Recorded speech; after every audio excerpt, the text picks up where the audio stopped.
Seraphine Calloway had learned very early in life that the world did not make space for women like her. She had grown up in the smallest house at the edge of the Pack territory, the daughter of an Omega, whose name people said quietly, the way you say the name of something you are ashamed of. Her mother had been kind and tired and always a little sad, and she had raised Seraphine with two things: a strong back and the ability to keep going when everything around her was falling apart. Seraphine had needed both. She was 19 years old the night the bond revealed itself. She remembered the feeling clearly, even now, 7 years later. It had been like a warm light turning on inside her chest. Like something that had always been missing had finally arrived. She had looked across the crowded ceremony hall, and her eyes had found him immediately, the way eyes always find what they are looking for without being told. Dorian Voss, Alpha King, the most powerful man in 3 generations of their kind. He had looked at her too, and for one single moment, something passed across his face that she had spent years trying to forget. It had looked like wonder. It had looked like recognition. It had looked like the beginning of something real. But the moment did not last. The people around him moved quickly, his advisors, his council, the sharp-eyed men who had built their lives around controlling what the Alpha King did and who he stood beside. She watched them lean in close and whisper to him. She watched his expression change. She watched the wonder disappear and something harder take its place. And then he had walked toward her, not with warmth, but with the heavy walk of a man doing something he had already decided. He had stood before her in front of everyone. The entire hall had gone silent.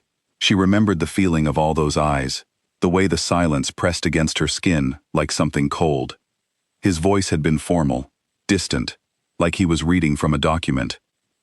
I, Alpha King Dorian Voss, reject you. 7 words. That was all it took to change the entire shape of her life. She had not screamed. She had not fallen apart in front of them. She had stood there and taken it with her chin up and her hands steady, because her mother had raised her with a strong back, and she used every bit of it in that moment. But before he turned away, he had leaned down, just slightly, just enough so that only she could hear. And he had whispered, "Forgive me. One day I will find you, and I will spend the rest of my life proving I was wrong." She had not believed him. She had left that territory the same night, with one bag and the understanding that she was completely alone. The bond had burned in her chest for weeks as it broke down, a slow and terrible process that she went through by herself, in a small rented room far away from everything she had known. She had cried until she had nothing left, and then she had gotten up, washed her face, and decided that if the world was not going to make space for her, she would build her own. 7 years was a long time. The refuge she built was not large, but it was real. A collection of quiet buildings at the edge of a neutral territory, surrounded by tall trees, and the kind of silence that felt safe rather than empty. She had started with almost no money, and a very clear purpose: to make sure that no one who came to her door went through what she had gone through alone. She counseled rejected mates. She helped abandoned wolves find legal standing. She sat with people in the worst moments of their lives, and stayed there until the worst had passed. She was known in certain circles as someone who did not give up on people, even when those people had given up on themselves. Those who knew her well would describe her as steady, quietly funny when she trusted you, generous in ways she never drew attention to, but they would also tell you that she kept a certain distance from people, a careful space between herself and the rest of the world that she never fully closed. Her closest friend was a woman named Mara, a sharp-tongued and deeply loyal she-wolf who had also been rejected and who had found her way to the refuge 3 years ago and simply never left. Mara made strong tea and said exactly what she thought, and watched Seraphine with the quiet worry of someone who understood her better than she was entirely comfortable with. "You are doing fine," Mara told her once, "but doing fine is not the same as being whole." Seraphine had not argued. She had just poured herself more tea and changed the subject. She did not speak about Dorian, ever. To anyone, she did not speak about the bond, or the rejection, or the whisper that she had carried in the back of her mind for 7 years, like a stone she could not put down. To most people in her life, she had no past Pack, and no Alpha King, and no story worth telling. just work and purpose, and the careful life she had built from the ruins of a single terrible night. That was enough. It had to be enough. And then one evening in October, a young male wolf collapsed at the border of her property. He was barely 20, fever-hot and barely conscious, half-shifted and shaking. Seraphine and Mara had carried him inside and treated the wounds on his side, and it was only later, when his fever had broken and he was sleeping, that Seraphine noticed the marking on his wrist, the royal emblem of the Voss bloodline, pressed into the skin like a brand. She had stood very still for a long moment. Then she had found the letter tucked inside his jacket pocket, a sealed envelope, with her name written on the front in handwriting she would have known anywhere. She put it on the kitchen table and did not touch it. She walked past it that night, and the next morning, and through most of the following afternoon. Mara watched this happen without comment for as long as she could manage, which was approximately 36 hours. "Either read it or burn it," Mara said finally, sitting across from her with both hands around her mug. "But stop haunting your own house." Seraphine sat down. She picked up the envelope. She opened it. The letter was not what she had expected. She had expected excuses. She had expected the kind of words that powerful people used when they wanted something. Careful language, soft apologies that were really explanations, the performance of humility without the real thing underneath. Instead, the letter was quiet. Dorian did not ask for forgiveness. He did not ask her to return, or to respond, or to feel anything particular. He wrote that he had spent 7 years keeping the promise he had whispered to her on the night he rejected her. Not because he expected her to ever know about it, he wrote, but because he had made it. And he was a man who kept his word even in the dark, even when no one was watching. He told her what he had done. He had disbanded the council that had pressured him into the rejection within 6 months of that night.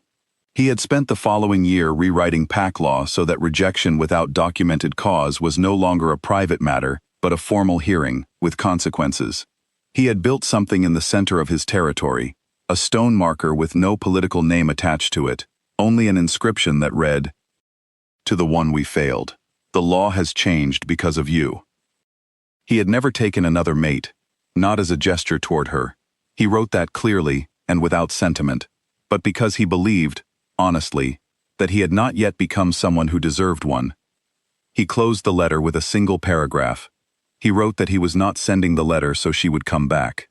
He was sending it so she would know that one person in the world saw exactly who she was and had never, for a single day in 7 years, stopped being ashamed of the moment he had looked away. Seraphine read the letter twice. Then she folded it carefully and set it down on the table in front of her. She sat in complete silence for a long time. And then, for the first time in 7 years, she cried. Not the broken crying of that night long ago. Something different. Something that came from a place she had sealed off so tightly, she had almost forgotten it was there. Mara did not say anything. She just moved her chair around the table and sat beside her, and that was enough. Seraphine did not respond to the letter. What she did instead surprised even Mara. She began to check. She was not someone who accepted words at face value, not after everything she had lived through. She spent her days with people who had been destroyed by the promises of those who held power over them. She knew exactly how a beautiful letter could be written by someone who had changed nothing. She refused to be moved by language before she looked at what was underneath it. So she looked. She drove to Dorian's territory over 3 separate weekends, wearing plain clothes and using a different vehicle each time. She spoke to pack members at markets and small gatherings, presenting herself as a researcher working on inter-pack welfare policy. She asked careful questions and listened even more carefully to the answers. What she found was not what she had expected to find.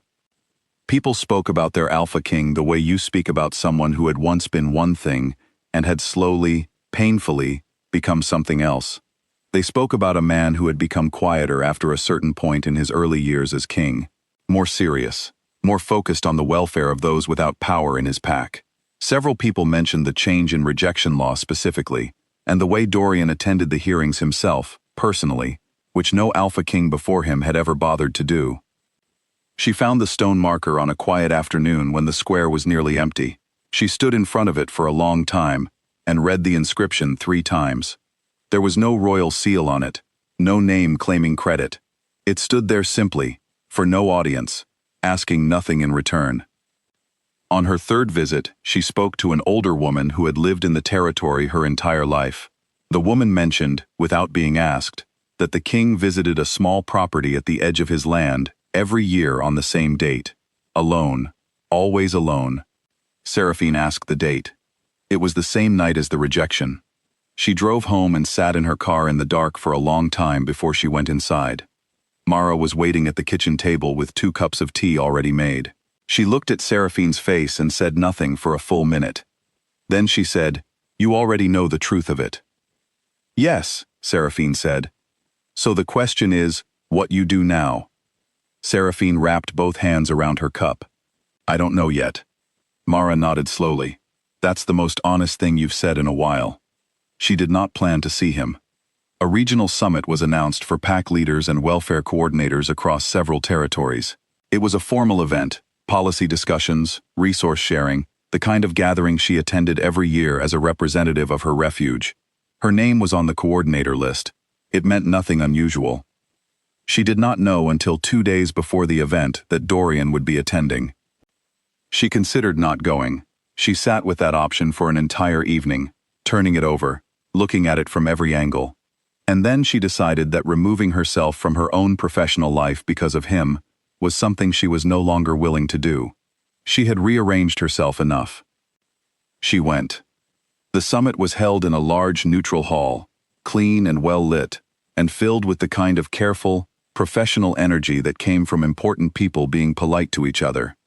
Seraphine moved through it, with the ease of someone who had attended many such events. She shook hands, she talked about her refuge's work, she was present and composed and entirely herself.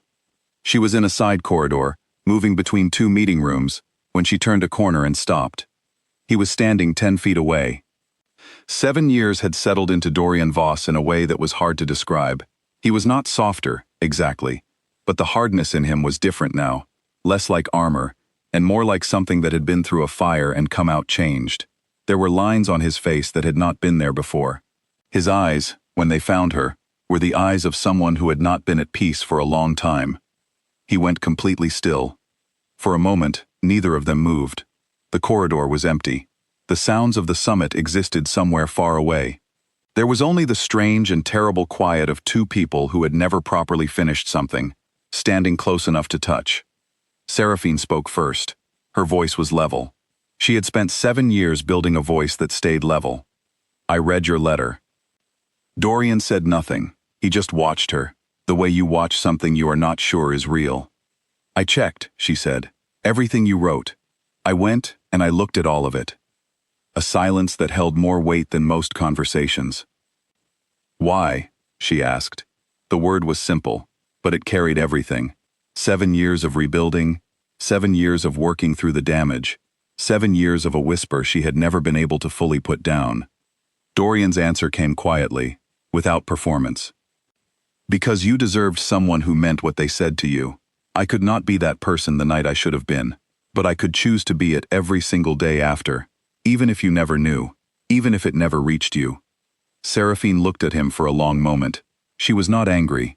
She was not soft.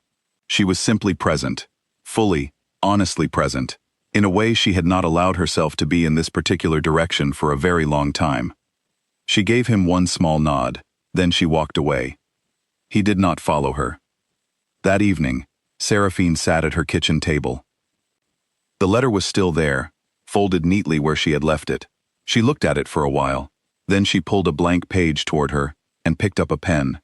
She uncapped it slowly. Her hand hovered over the paper. The trees outside the window moved in the evening wind. Somewhere down the hall, she could hear Mara making tea. The refuge was quiet and warm and completely hers. Every wall of it, every room, every small and hard-won piece of it, built from her own survival. She pressed the pen to the page, and she began to write.